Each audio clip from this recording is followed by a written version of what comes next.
is gonna take Cracker Jack timing, Wang. Total concentration. You ready, Jack? I was born ready. Hurry on that one, dipshit. It happens. Welcome to my world. Was that a Billy Madison reference? Absolutely. Yes. No, Happy Gilmore. Happy Gilmore. Happy Gilmore, that's right. Oh, I thought that was Billy golf. Madison. The caddy. The caddy. Where are you on that one? Oh, right. Welcome back to Thinking Critical. This is Wes. It's time for another Hawkeye review from Disney Plus. We're on is it the 4th episode? Yes. We're on the 5th episode. No, is it it's 4th? 4. Number 4, yeah. Oh yeah, because Aaron missed number 3. That's the one that I missed number 3 because I had the flu. Yeah, so we're on episode number 4. Been very good so far. Aaron, obviously you missed last week. Aaron Sparrow, writer for Young Justice Season 4, also big man on campus back in the day on Darkwing Duck Comics. How you doing, Aaron? I'm doing great. Feeling a lot better. Glad to be back. Oh, yeah? Did Feeling your Christmas. roommate hold your hair back while you were puking and all that stuff? Yeah, all the... Also with us is the man behind the Sacktown Beatdown Breakdown. It's always why do I always say beatdown, Skip? Skip it, because the Sacramento Kings are always getting beat down, so that's why you're always thinking beat down. It makes more sense in my mind. To everybody it does, but we're on a little bit of a winning streak right now, so Skip is doing well. I've been reading some good comics. I've been watching some good episodes of Hawkeye, and I'm here to talk about it with Aaron and Wes, so let's do it. Absolutely. Let Skip bask in the glow of a 2-game winning streak. It might be a season-long endeavor, so that's all good. We are on the 4th episode. This one starts exactly where the last one ended, Aaron Sparrow, with a sword to Clint Barton's neck as we see the swordman for their first encounter. That was fun. Great way to start. Yeah, it was a fantastic way to start, and I liked the fact that the direction that it went was not where I expected it to. I expected, Clint was going to disarm him. We were going to get some, some little in-depth of, hints at his villainy, and I thought Clint was definitely going to call him out on having the Ronin sword. But he didn't. They handled it a lot more deft and subtle. I really liked the way that they played it out with the mom coming in and them having like a big family confrontation. I liked the interplay between him and Kate. I really liked the way they're playing Kate as this awkward kind of fangirl who really looks up to Hawkeye. It plays so much better than the comic book version where she's just arrogant all the time and treats him like crap. It just establishes them better. I love her talking about how, we're partners. He's like, we're not partners. And then, she tells him, like, we're working on this, because we're friends. I wouldn't say we're friends. Like, I like that little interplay. It's a lot of fun. And the way that they're kind of like bouncing off each other, it makes me like both characters quite a bit. Yeah, Skip, it was almost like Clint Barton's a trained spy. Something like that, right? Exactly. and that's what was, to Aaron's point, that's what was nice about, I don't have a problem when things are predictable, but they deliver and execute well. But then I can have an issue when things, are not predictable, but not executed well. They just subverted our expectations. But for them to do so and then transition it into a scene where there's some really nice subtext going on, like you said, to the espionage point of view, the only thing better than him beating, Jacques or Jack or, the swordsman and then getting the Ronin sword back is him not having to reveal what his agenda is and being able to, sit down and then, stealthily take it later. So based off of the fact that, the mom wanted to get some more information from Clint. So everybody was kind of like just trying to interview each other and trying to get a little bit better of understanding of what was going on, because obviously the mom also knew something that we talked about before, but we'll talk about it in a minute, how some of the security measures for the company had been infiltrated. So everybody was in a place where it's better to ask questions first and then slash throats last. And no blood was spilt quite yet, but it was a scene of immense tension and some additional character building amongst everyone else. So it played out well. Yeah, is everybody trying to kind of like get an up on each other without the other person realizing it? And everybody knows that Clint's an Avenger, but nobody really know. Like, so they're probably thinking, he's a superhero. They're probably thinking they can work him. They don't know he's got an espionage background. They don't know he was with Shield. So I like the way that all played out, and I like the way that they keep Clint, like, he's just very kind of stoic and keeping his cards close to his chest and not revealing anything, no matter how hard they try.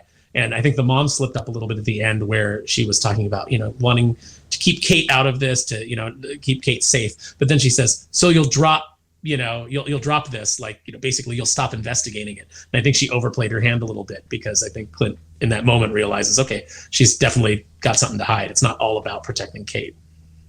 And it's not all about the Ronin outfit and the Ronin sword. We know we saw the watch in the very first episode. That's what the tracksuit mafia were after all along. And the watch finally comes up. He's talking to Clint Barton's talking to his wife, who's giving him some information. And she's like, "Is this about the watch?" He's like, "I thought the watch was destroyed." And it appears, Skip, that this probably ties him to the Ronin character, or the Ronin persona. Yeah, that's what is being hinted at. I'm of the mind that it's either it's possibly ties him to the Ronin character, in addition to it possibly tying into his wife and maybe a history about her that we don't know about. Maybe she was also some sort of agent at one point in time. Well, she's the one doing the investigating and getting all the information for him. Mm-hmm. She's obviously got contacts. Yep. Mm-hmm. Knows how to speak some of the popular different languages that someone in the intelligence community, espionage community, would need to know in order to properly communicate to get the information. We know that really Clint, his prime motivation throughout the show since episode number 1 has been to spend time with his family and protect his family. Kate came in as a secondary thing, and she's only really in the way of him protecting his family, but it's through that they begin to form a bond. So if we keep our eye on the fact that he's primarily trying to protect his family as well as get back to them, if this watch, compromises any of that at all, from people coming after him, because he's Ronin, Echo and her people, or it getting out that his wife used to be a part of some sort of intelligence stuff as well, that'd be a big issue for him. And that kind of gets us right into, this is probably my favorite part of the whole episode, Aaron. Even better than the last scene, which is absolutely amazing. This has got a great finisher on it. But we get this scene. Clint is icing up his entire body, kind of really hitting home that he is a battle-worn, kind of weary soldier at this point. He's icing his whole body. He's not really young anymore. He's just trying to get through this so he can get back to his family. She shows up with pizza dogs and pizza and some gifts for the holiday season, and we get this really great interaction between the two characters. They're having daiquiris. He's showing her some of the tricks of the trade. There's a tender moment where he talks about Natasha and some of the stuff there, and I just thought it was just really well acted. The chemistry between the two as Kate Bishop and Hawkeye, I just think is fantastic. Yeah, this is the moment where it's kind of revealed that maybe he's got a little bit of a begrudging respect for, as much as he's kind of like kept her at arm's length, he's got a little bit of respect for her skills and for what she's trying to do and for her spirit. And they start to form a little bit of a friendship, within the context of the scene, and them telling each other stories and him showing her, I think it's very poignant where he talks about how, like, he's a weapon, anything can be used as a weapon, and then starts to show her some of those skills. It builds him up. It builds her up. It's how you layer in and build up a character, which, we don't get to see in the comics, because the writers in the comics don't have this skill set anymore. They don't know how to tell these stories, and they don't know how to build things up. They only know how to tear things down. Make this character look good by tearing down this other character. Unfortunately, that's what they did with Hawkeye to build up Kate Bishop. And it doesn't work because people don't like Kate Bishop. She's not popular.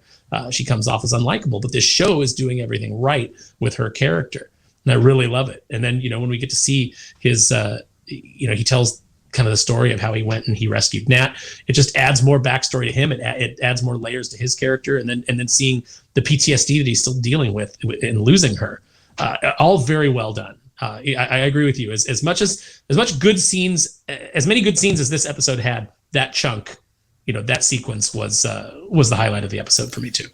I want to jump in on that because you mentioned a few things there. One of the things that you mentioned is, you know, him talking about how he was a weapon. You know, it was always just some whatever organization that he felt like was good at the time was the one that was pointing him. And I like how they tied that into, you know, that was the title of the first trade of Matt Fraction and David Aja's Hawkeye was, you know, my life as a weapon. Mm-hmm. So it was a really nice way to tie that little bitty thing in there. But I feel like the show did a better job of illustrating how that's so than even the first trade of Hawkeye by Matt Fraction and David Aja.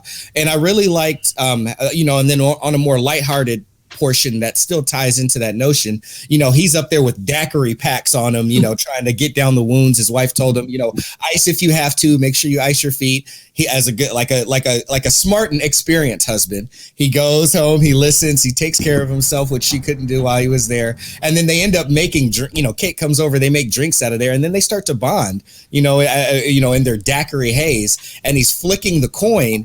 And it was a reminder to me of like how accurate this guy is. He doesn't need, you know, just his arrows, and he doesn't need weapons. Again, reinforcing that he is a weapon. It reminded me of the Jonathan Hickman story, which actually, Wes, I sent to you, the Ultimate Hawkeye, where like that came out before Matt Fraction's run, and it was showing like how Clint is a weapon. So I like how they took a lighthearted part, took a theme, and then took all of the things around it, especially from, you know, some of the good comics. I think the Jonathan Hickman Hawkeye is better than the Matt Fraction one, and showed how he's a weapon. And then he's teaching Kate, and then she picks up from that stuff too. It was a great bonding moment, and they did a lot of work in that little scene that if you didn't pay close attention, just seemed like it was just some drunken bonding.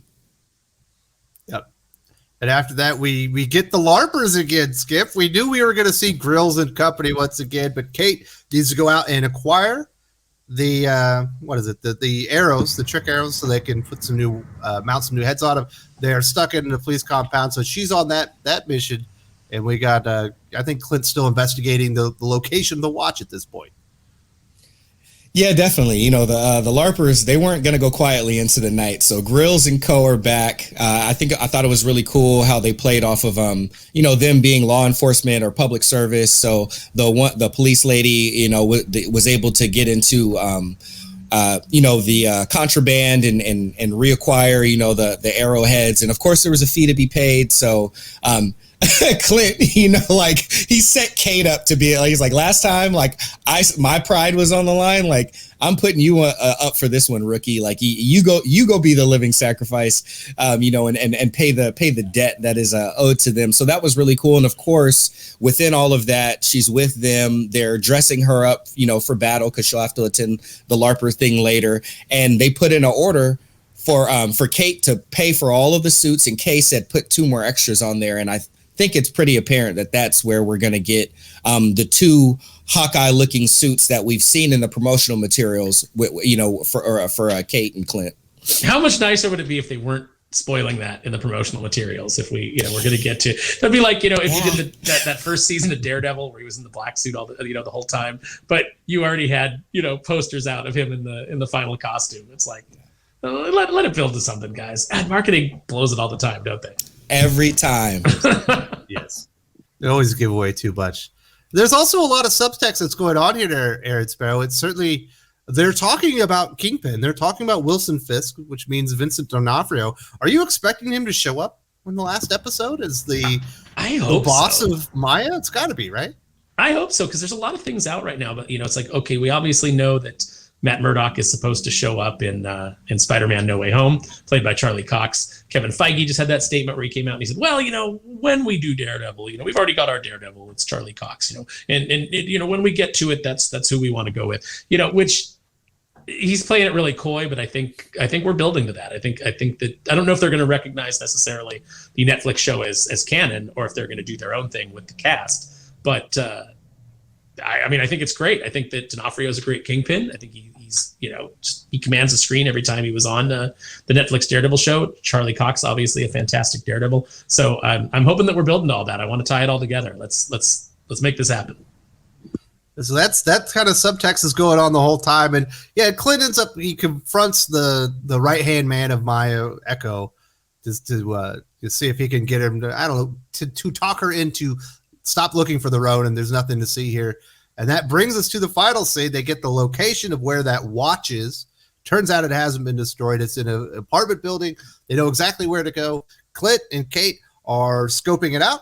And he says, you don't want to have a quick exit or entry. If you don't have a quick exit, we need to see what's going on. As this is happening, she said, screw this, ends up going in and infiltrating the apartment herself. We get a pretty great scene there. All of a sudden you can hear Clint is he's fighting, he's struggling. The next thing you know, Echo's behind her after she's acquired the watch, and they're going toe to toe. It was just a fantastic action scene, Skip. We got a grapple hooks. We end up on the rooftop. All kinds of stuff. Yeah, this is. I mean, no, I was worth it to wait. As opposed to the beginning of the episode and starting maybe on such a climax to get to this and end on a climax. To go to find out whose apartment it was. To find out that there was notes about Clint's family in there. Of course, Kate still being too overzealous. This is her favorite hero in the world. This is a figure that she looks up to. Trying, instead of listening to his expertise and experience, trying to prove to him that she is capable. She knows more of the price that needs to be paid. She is going to be gung-ho about it, and she makes another mistake she hasn't learned yet, and it jeopardizes all of them. But in the midst of it, we get a Echo, we get a Kate, we get a Clint fight, and then we get a new challenger. Jumping back to the interrogation scene really quick. That's another scene that, it could be treated really superfluously, but instead it builds and it means something. It shows off more of Clint's skill. He gets the guy in the car. The guy has weapons all over the car that he keeps reaching for. And Clint's like, oh, you mean this? Because he's already gone through. He's already stripped the guy of every weapon that he has available to him in the car, showing off his skill. And then even like a little bit at the end, the guy's like, can I have my gun back? And he's like, oh, yeah. And then you see him throw it. And the guy's like, oh, come on. Like, it's just all really well done. And it establishes that this character is skilled. And again, I can't, stop going back and pointing out that all the improvements that they are making to the comic book story. You don't treat Clint like an idiot. You don't treat him like a buffoon. You don't treat him like a clown. You treat him like a skilled individual. And that builds Kate up that much more. Because if the clown respects you, what have you really earned? But if the guy that's a badass ends up respecting you, then your character is established as being a legitimate badass. And that's where the show is getting it right. And yeah, that rooftop fight, I like the fact that she says, like, Echo's here. And he's like, I know. And, basically, like, who do you think I'm fighting? And she's like, no, she's here. And he's like, then who the hell am I fighting? And then we get, of course, we get that whole fight scene on the rooftop between all four. And we get the reveal at the end of who he is that he's fighting, which shouldn't come as a surprise to anybody who's been paying attention, but maybe surprised a few people. There's a couple of jokes there. Obviously, she gets stuck on the zip line halfway there. She ends up making it. But what did you think when you saw the first reveal of this assailant? Is that a clone? I thought it was a clone, maybe of Natasha. No, it's Yelena. Or it's Yelena. Mm-hmm. Yes, I thought it was like a clone of Natasha, and it took me a couple of seconds before I actually realized who it was. So I'm like, there we go. So she did have a part in a movie, right? She was in one of the movies recently. Yeah, she was in the Black Widow movie. Mm-hmm. Yes. Yep. Which was really nice because that's kind of how they ended it. That was the post-credit scene of Contessa de Fontaine de la whatever. Contessa Allegra de Fontaine. Thank you. I only missed the Allegra. I thought I missed 7 other names. Oh, I mean, there's more, but yeah, Madam Hydra, whatever. Right. The woman of many names. But she was there, and they had spoken to each other. She went and was talking to Yelena at Natasha's gravesite, and that's when she, was basically trying to recruit her, appealing, to her being wounded in that moment and saying, I know the person who killed, your sister. And she shows Yelena Clint in his Ronin outfit. And so that was a great tie to have her come over into this series. And then, now she's there to confront. And it was a little bit of a giveaway who it was because they did a good job. I mean, though they hid her hair, which made it a little more mysterious, they did give her like those night vision goggles with like the multiple green lights in them. And that was, I think that's how Yelena got introduced into the comics. If I remember correctly, that was that was her suit that she wore, except she just had her hair out. So they did a good job of, as a suit callback to the comics with that scene as well. And then they give you the shot like beforehand with the widow's bite where she hits Clint just awesome. Before she's unmasked, so that maybe like that's another clue for people like, hey, that's like Natasha's weapon, and and then maybe think back to the Black Widow movie.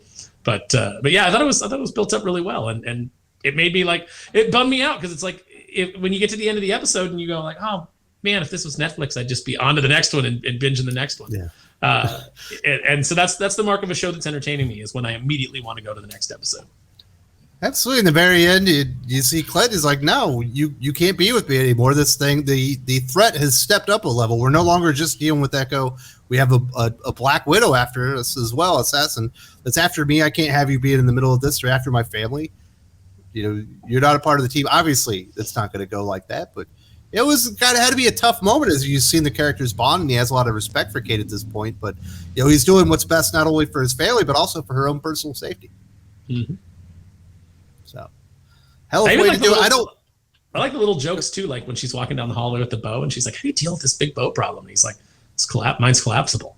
She's like, "Oh yeah, that makes a lot of sense." Just like they continue to like show off kind of like her rookie, lack of experience and lack of knowledge, but she's got the skills, but she doesn't have all of the knowledge from years of craft. So I like that they keep doing little bits like that.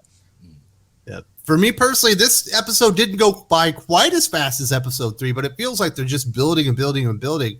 And I've thoroughly enjoyed pretty much all of this, and great character moments in here. So we're still heading towards the best Disney Plus MCU show that we've had so far, and I think it's thoroughly enjoyable. What are your thoughts, Aaron, as we wrap this up?